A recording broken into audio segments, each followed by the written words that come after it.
Hello, আশা করি সকলে ভালো আছেন। দেশে দেশে বাইরে থেকে যারা আমার ভিডিওটি দেখছেন তাদেরকে জানাই আন্তরিক শুভেচ্ছা অভিনন্দন। তো আজকে আপনাদের যে জিনিসটা আমি দেখাবো সেটা হলো আজকে কালবৈশাখী ঝড় হচ্ছে। পুরো আকাশের অবস্থা এবং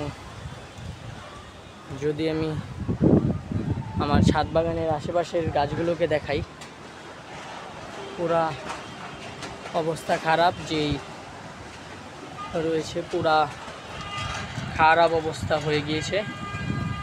যদি আমার ক্যামেরাটা ভালো থাকতো তাহলে আরও সুন্দরভাবে দেখানো যেত। প্রচুর পরিমাণ ধুলো বালি,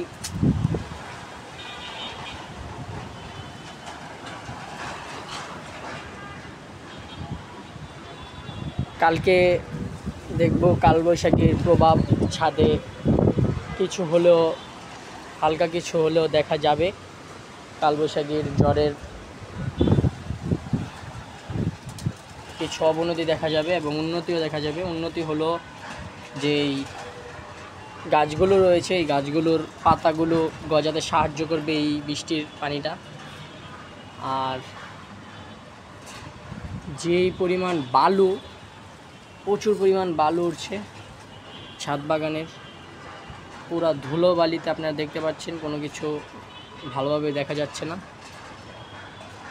ছাদ বাগানে পুরো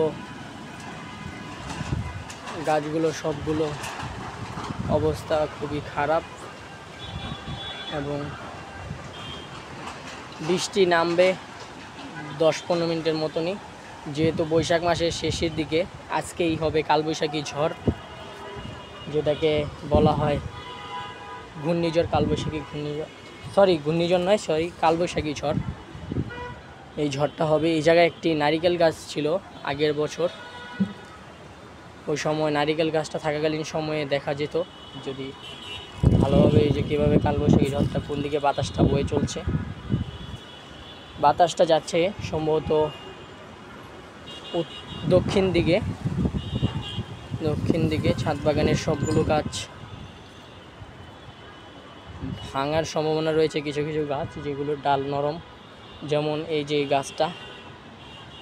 এই গাছটার ডালগুলো খুবই নরম, ভাঙার সম্ভাবনা রয়েছে। এবং অন্যান্য গাছের পাতালতা পড়ে যাওয়ার সম্ভাবনা রয়েছে এবং গাছগুলো ভেঙে যাওয়ার সম্ভাবনা রয়েছে ড্রাম সহ পড়ে। কিছুক্ষণের ভিতরেই ঘূর্ণিঝড় শুরু হয়ে যাবে। পুরা উপরে আকাশে বিভিন্ন পলিথিন এবং কাগজ উড়ছে উপরে আকাশে। প্রচুর পরিমাণ বৃষ্টি হবে আজকে। আর ছাদ তো পুরাই ধুলোবালিতে ভরে গিয়েছে।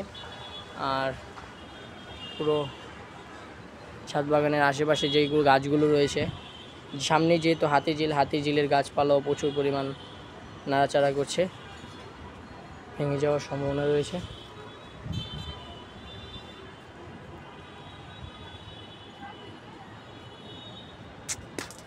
পুরো শরীর ধুলোতে মেখে গিয়েছে, যেহেতু আমি ছাদে থেকে ভিডিওটা করছি সেহেতু।